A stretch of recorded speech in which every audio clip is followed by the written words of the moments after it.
ാണ് വിശുദ്ധ യോഹന്നാന്റെ സുവിശേഷം 14-ാം അധ്യായം 13-ാമത്തെ വാക്യം.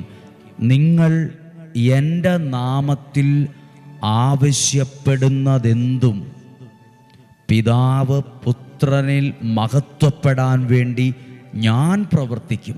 I will do it. അവിടെ ഇന്ന് പ്രാധാന്യത്തോടെ കേൾക്കേണ്ട വാക്കേതെന്നറിയോ? ആരെങ്കിലും പ്രവർത്തിക്കുമെന്നല്ല, ഞാൻ പ്രവർത്തിക്കും. ദൈവം നിനക്ക് വേണ്ടി പ്രവർത്തിക്കും. I will do it for you. I will do it for you.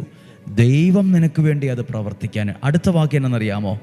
എൻ്റെ നാമത്തിൽ നിങ്ങൾ എന്നോട് എന്തെങ്കിലും ചോദിച്ചാൽ ഞാനത് ചെയ്തു തരും. ദൈവം നിനക്കത് ചെയ്തു തരും. നിങ്ങൾ എഴുതി പ്രാർത്ഥിക്കുന്ന നിയോഗത്തിൻ്റെ മേൽ നിങ്ങൾ വിശ്വാസത്തോടെ പറയണം, ദൈവം എനിക്കിത് ചെയ്തു തരും. നിങ്ങൾ